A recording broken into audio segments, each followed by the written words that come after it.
Okay, so good morning to everyone.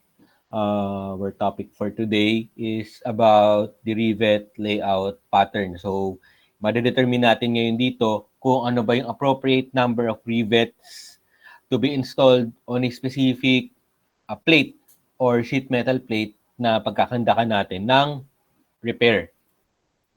So, it is important when making a riveted repair that the rivets be installed in such a way that they will develop the maximum strength from the sheet metal. So, in order for this to obtain the strength, not only the rivet and sheet strength must be determined, but as well as the rivet pattern is also a critical factor so the drilled holes do not weaken the joint. So this means that the spacing between the rivets and the distance they remain from the edge of the material cannot be closer than the minimum specification. Again, we also have a minimum specification for the edge distance, the rivet pitch, and yung ating tinatawag na transverse pitch. Okay, so way back, ulitin natin na ang edge distance is simply the distance between the edge, as the name implies, the edge of your material, plate, yung plate ninyo, to the nearest rivet. So yan, yung pinakagitna ng rivet ninyo up to the tip of your material. Your rivet pitch naman, letter B, is the distance between your rivet to rivet. In short, siya yung nagsuserve as spacing. Gaano kalayo yung agwat nila. Then, you have your transverse pitch or yung tinatawag nating rivet gauge. Yung letter C o yung transverse pitch only exists if yung ating rivet layout is either 2 rows or under the multiple row or marami tayong rows of rivet. Kasi in rivet layout, meron tayong tinatawag na single row, double row, triple, or multiple row. Kapag sinabi nating single, isang mahabang linya lang yan ng rivet. It's either horizontal or vertical. Same goes to your double. It's either naka-alternate siya. Then you have the multiple rows wherein naka-inline siya. In terms of multiple rows naman, pwedeng all of the line is may rivet or meron din tayong tinatawag na zigzag. Zigzag design doon sa ating zigzag layout. Wherein, ito, for this example, naka-zigzag siya. Alternate yung distribution of your rivet. So, bakit nagkakaroon tayo ng zigzag layout or yung multiple na lahat is tad-tad ng rivet? So, considering na ang ating rivet adds additional weight to your entire aircraft. So not just the weight will be compromised kapag marami tayong rivet na kinabit, but as well as the strength of your plate. So it's either, sabihin na nating madaming rivet, magiging perception natin, magiging matibay, but ang mangyayari nun, sa dami ng rivet niya, mas magiging prone siya sa punit or mapupunit or masisira siya agad. Gawa nga ng marami ng butas and installed rivets within that area. Compared if you will use the zigzag layout na magkakaroon ng adjustment or pahinga yung plate niyo within this spacing. And you have your two major joint types for aircraft structure. So there are two basic types of axial riveted joint. You have the lap joint, and then you have your butt joint. So yung lap joint nyo is simply joining or overlapping two different plates. Plate 1, and then you have your plate 2. And these two plates are being joined by your rivet. Yung top view natin, ito yung arrangement, ito yung zigzag arrangement ninyo. And then ito yung magiging side view. Then you have your butt joint. For this example, you have your butt joint. So it's either three plates, 4 plates, 5, 6 plates being joined together. So in this case, you have 4 joints. You have the upper or yung cover plate, and then ang pagsasamahin ninyo doon sa plate na yon would be your plate number 2 and plate number 3. So once na ginoin siya ng rivet, it's okay. For additional strength, dinagdagan siya ng additional plate sa ilalim. So lap joint, overlapping two different plates. Pag butt joint is joining 3 to 4 or 3 or more plates. Ito yung top view ulit. Ito yung magiging side view niya. And take note that the force or stress that acts on your rivet is the shear stress. So yung F would stand for your force. Again, you have the edge distance. Edge distance, again, is the distance between the tip of your material to the rivet. So it is important when installing rivets that they be placed a certain distance from the edge of the material. Take note na kapag masyadong malapit, again, if the rivets are installed too close to the edge, the sheet metal will tear out instead of shearing the rivet when extreme loads are encountered. Mas prone siya sa punit kapag masyadong malapit ang inyong rivet. Take note na mag-undergo pa, aside from drilling, imagine nyo or visualize nyo na kapag masyadong malapit itong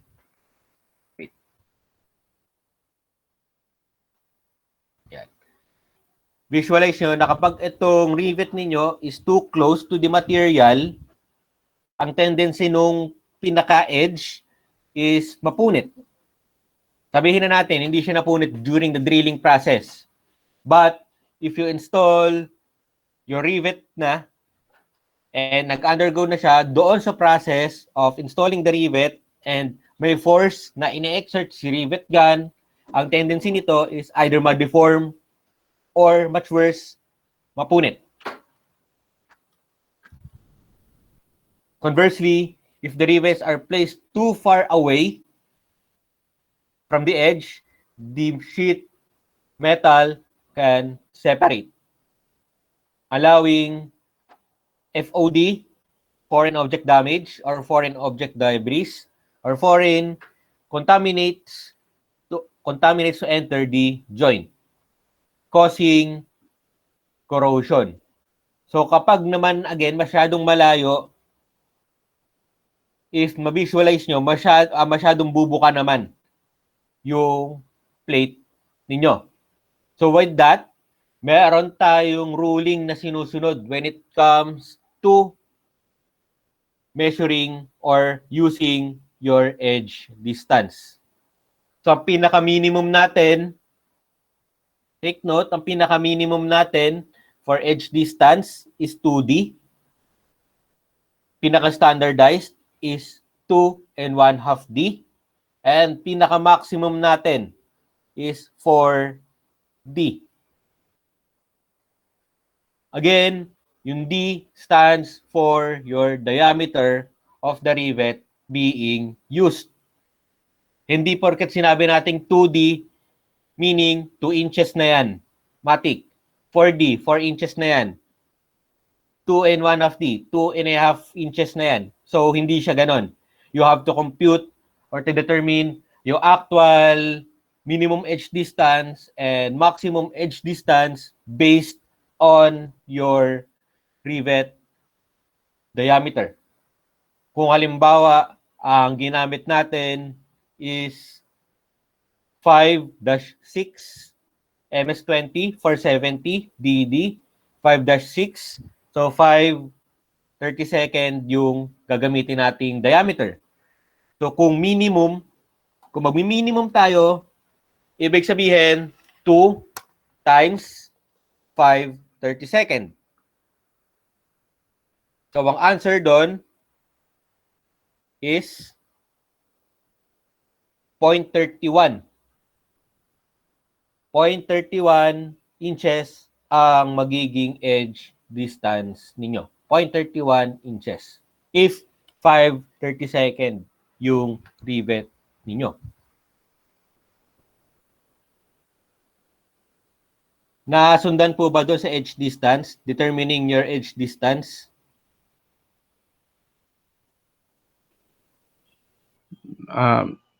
Okay lang naman po, sir. Yes po, sir. Okay, sige. So take note that as per Advisory Circular 43.13-1B, if there is a suspected structural deficiency, the rivet spacing and edge distance should duplicate those of the original aircraft structure. So paano natin malalaman? Mamanu-manuhin ba nating tignan doon sa mismong structure? Kukuha ba tayo ng ruler at mamanu-manuhin tignan kung ano ba yung distance? So no, you have to refer to the aircraft maintenance manual or yung structural repair manual ng eroplanong yun. Particularly SRM. Yan. If structural deficiencies are suspected, the following may be used in determining minimum edge distance and rivet spacing. Again, for the single row rivets, again, yung single row lang yan, single aisle rivets, dire-diretso yan, the edge distance should not be less than 2 times the diameter of the rivet. Spacing should not be less than 3 times the diameter of the rivet. For double row or yung multiple row natin, yung edge distance and spacing should not be less than the minimum. So, hindi siya dapat bababa within the minimum. Again, your edge distance is this one, 4D, 2D to 4D. You have the single row lap joint. Ayan, dire-diretso yan. So, naka-specify sa kanya that the edge distance is 1.5D or 1 1/2 in diameter. Ang spacing niya is in 3D. So, take note that the 3D or yung ating rivet spacing or yung rivet pitch can be determined either by your SRM or throughout a problem. So ito yung itsura ng single row and ultimately, ito is considered as your single row. Single row dito, dito, and dito. Most of the time, may encounter nyo ang single row or yung mga single row lap joints on your inspection panels and as well as to your skin. So this is an example of your double row. So strength through this section is 75% of the sheet without holes. Yan, dire-diretso yan. Diameter of the rivet, ayan, preferably about 3 times the thickness of the sheet. Multiple rows, again, 83% of the sheet without holes and yung spacing niya is in 3D. 2D, for the edge distance. Rivet pitch, or yung tinatawag nating rivet spacing, is the distance between adjacent rivets in a row. So to prevent the joint from being weakened by too many holes in a row, the adjacent rivet should be no closer than 3 times the diameter to one another. In contrast, to prevent the sheets from separating between rivets, the rivet holes should be no further apart than 10 to 12 times the rivet shank diameter. So again, the spacing of your rivet should be a minimum of 3D distance between from rivet to rivet, minimum of 3D, or maximum of 12D. So pwede maglaro yan 3D, 4D, 5D, 6D, up to 12D depending on the mode of the damage and as well as doon sa structure na kakabitan ninyo. Next is yung inyong rivet gauge. The distance between rows of rivets in a multi-row. Again, transverse pitch exists only on your multiple row. Should be about 75% of the pitch, provided that the rivets in adjacent rows are staggered. If the rivets are not staggered, then the pitch will be the same between rows as it is between rivets in a single row. For most layout patterns, it is most practical to stagger the placement of the rivets to reduce the amount of sheet metal that has to be overlapped. Okay, so for our exercise, and ito yung magiging activity 1 for our laboratory. So how many MS-20 470 AD 4-6 rivets will be required to attach a 10 by 5 inch plate using a single row of rivets, minimum edge distance, and for the spacing. So there are 4 choices. You have the 52, 54, 56, and 58. So dito pa lang, ang unang gagawin natin dito to determine the number of rivets to be used is to determine the rivet diameter. So since sa problem, na-determine agad natin kung ano ba yung rivet part number, naka-specify si rivet number, and with that rivet part number, malalaman na natin kung ano yung rivet diameter natin. You have the dash AD4. Since yung 4 natin, as we all know, stands for the rivet diameter. 4/32 is equal to 1/8. 432 turning to 1/8. So nalaman na natin si diameter. Ano yung susunod na natin na gagawin?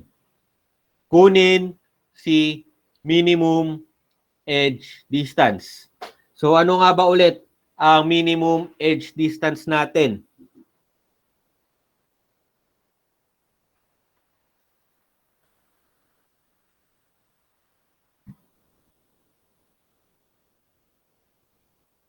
Ano yung minimum edge distance natin kanina?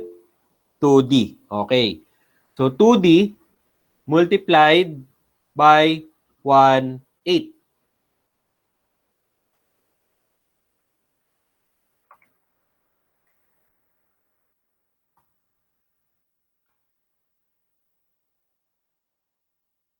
So 2 multiplied by 1/8 magiging 0.25. Yan, 0.25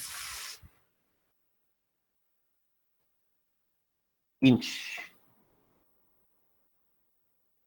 Yan, 0.25 yung edge distance na natin. Ngayon, na-determine na natin Yung edge distance, kukunin naman natin ngayon yung spacing. So, since ang spacing natin, naka-specify din na 4D ang gagamitin. So, 4 multiplied by 1/8,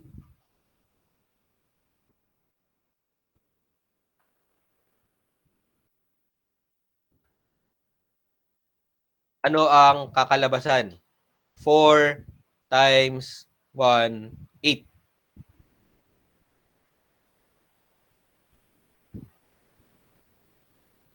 1/2.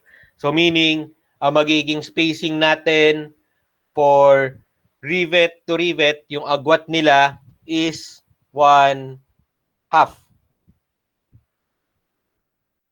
1/2 is yung ating rivet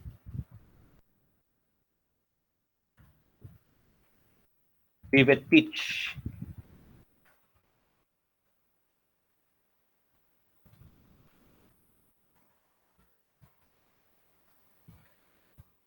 1/4 for the edge distance or 0.25, then 0.5 or 1/2 para sa ating rivet spacing. Ngayon, na-determine na natin yung ating na-determine na natin yung ating edge distance and rivet pitch. Proceed na tayo ngayon to determine yung number of rivet. So kapag nag-layout kayo, 10 by 5 inch plate, si 10, of course, babawasan nyo yan ngayon ng edge distance. Kasi kung saan yung magiging starting point would be doon sa dulo ni edge distance. So meaning, 10, pagkabilang dulo, magiging 9.5. 9.5 para dun sa 10 natin, then sa 4, ay dun sa 5, magiging 4.5. So ito na yung magiging, ano na lang, ito yung magiging restrictions nyo. Start na kayo sa 9.5. Ngayon, 9.5, si 9.5 nyo ngayon, since 10 by 5 yan, magiging 2 rows yun. Hindi siya considered as double row, but rather as single row. Isang diretso sa taas, parang ganito yung kakalabasan niya.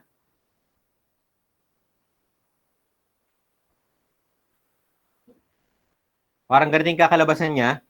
So, 9.5 on the top, 9.5 sa baba, 4.5 sa left, 4.5 sa right. So, 9.5, kamo dito, then i-divide mo siya ngayon. Yung single row siya, 9.5, i-divide mo siya ngayon sa rivet pitch ninyo or yung spacing ninyo. Ang spacing natin kanina, kako, sinabi nyo, is 1/2. So, 9.5 divided by 0.5 is equal to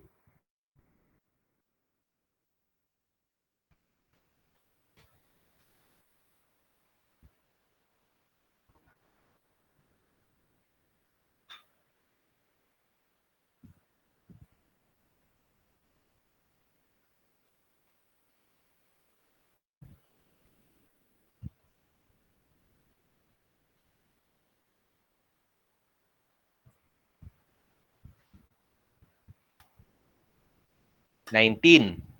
Okay. So, 4.5 naman divided by 0.5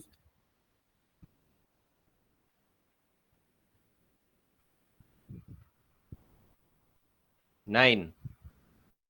Yan. So, 19. Then, 4.5 divided by 0.5 is 9. So, ito pa lang yun. Yung 9.5 pa lang na yun is yung top. Tapos yung 4.5 na isa is yung left side pa lang. So, since the same lang naman yung top and bottom, yung left and right, safe to say na pwede natin siyang i-multiply by 2. So yung 19 nyo multiplied by 2 is equals to 38. Then 9 multiplied by 2 magiging 18. So with that, yung top, yung number of rivets niyo for the top is 9. Yung rivet nyo sa bottom, sa left is 9. Then yung below, yung bottom nyo is 19 ulit. Then yung right is 9. Ngayon, na-determine nyo na yan, ito-total nyo na siya ngayon. So, ano yung lumabas na sagot for the number of rivet?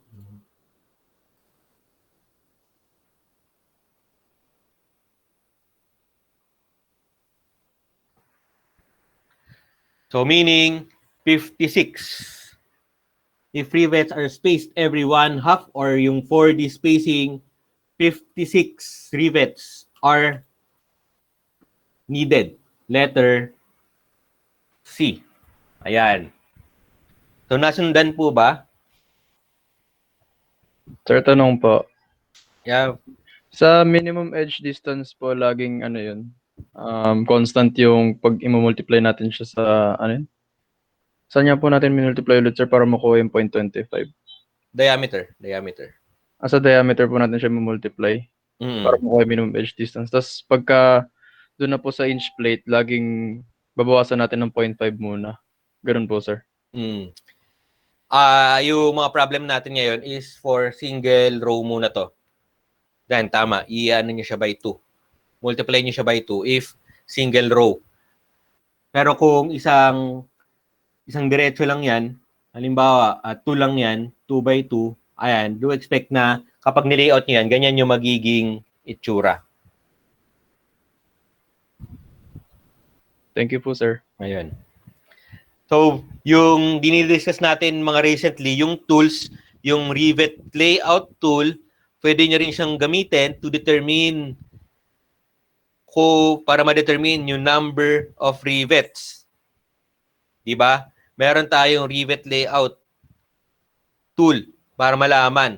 Although, ang magiging problema nyo doon, kapag gumamit kayo nun, is hindi nyo siya actually mali-layout. Ma-determine nyo lang kung ilan yung number, but hindi mo siya pwedeng gamitin as a actual layout.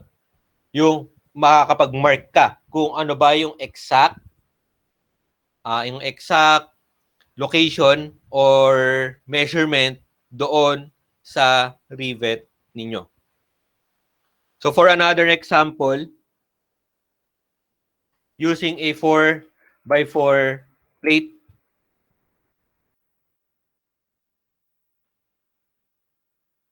single row,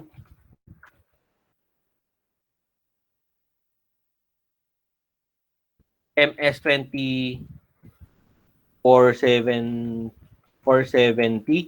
ED 4-4 rivet. So determine the number rivets. Minimum edge distance and minimum rivet spacing.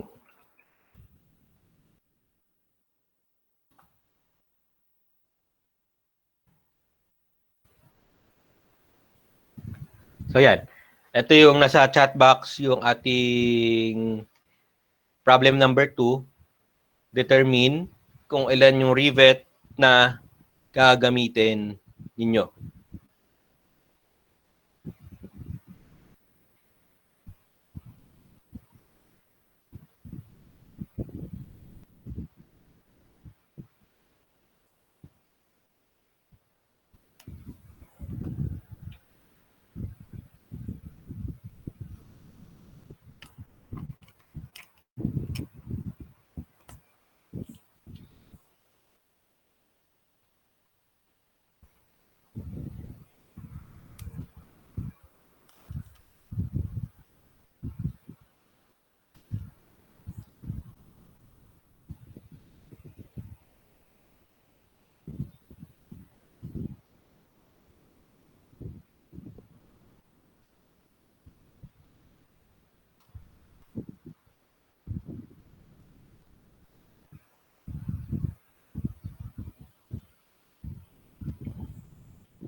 Sir, question po.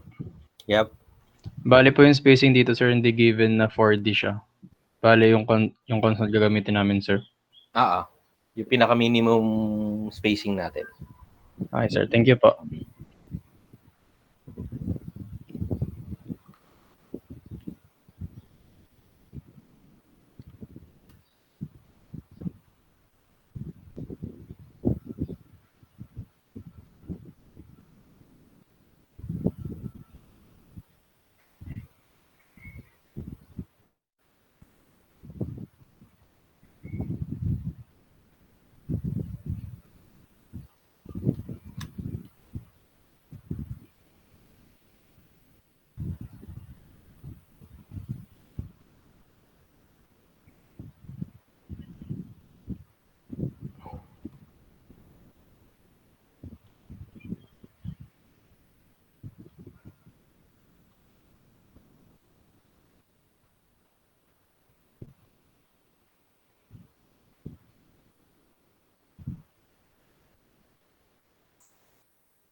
Okay, sige, may sagot na si Jules. Hintayin natin yung ibang sasagot.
Okay, so any other answers?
Okay, so yung ating gagawin is 4x4. Minimum edge distance natin is 0.25. Since naka-minimum tayo, 2, 2 times 1/8. Then, ang ating minimum spacing or yung rivet pitch is 3 times 1/8. So, 0.25 and 0.375. So, na-determine na natin yung dalawa. Then, ile-layout na natin si 4x4. Magiging 3.5 na lang siya. Gawa nga ng edge distance nyo. So, yung 3.5 divided by 0.375. So, per row, ang lalabas is 9.33. So, at least 9. 9. So, 9 is top. So, pwede natin siya i-multiply by 2 since top. And yung bottom nyo is magiging ano na siya, 18.66. Then, yung left and right, since similar naman siya, 4x4 siya, 3.5 na rin yun. Then, ang magiging sagot is left and right, magiging 37. Yun.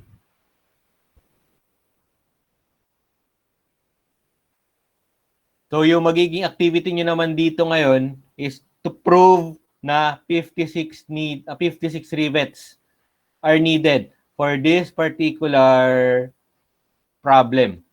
Yung 10 by 5 inch plate ninyo. Bale, magle-layout kayo ngayon sa bond paper wherein naka-specify na 10 by 5 inch. 10 sa taas, 10 sa baba, 5 for both left and right. Then, i-layout nyo si rivet similarly sa single row. Ayan. Similar dito na kailangan ma-determine nyo na pasok yung inyong number of rivet. So, hindi siya particularly na kailangan yung gawing bilog. Kahit naka-cross out yan, start kayo rito, rivet 1, rivet 2, rivet 3, then prove na yung distance niya rito will be 0.5. Okay? So, questions pa po?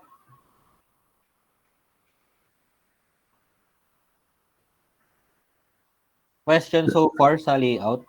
Sir, kumbaga do-drawing lang po namin yung ganyan depend sa binigay niyo pong dimension, gano'n po? Yung dimensions natin is yung 10 by 5. Ganito, yung magiging forma, then prove na 56 rivets yung kailangan. Okay po sir, thank you po. Ayun. Thank you.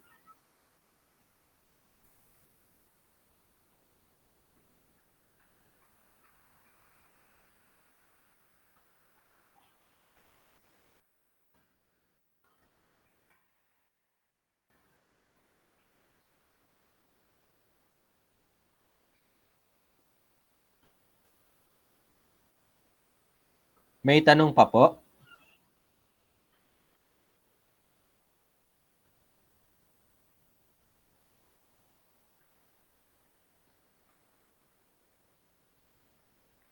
Sir, saan po isa-submit?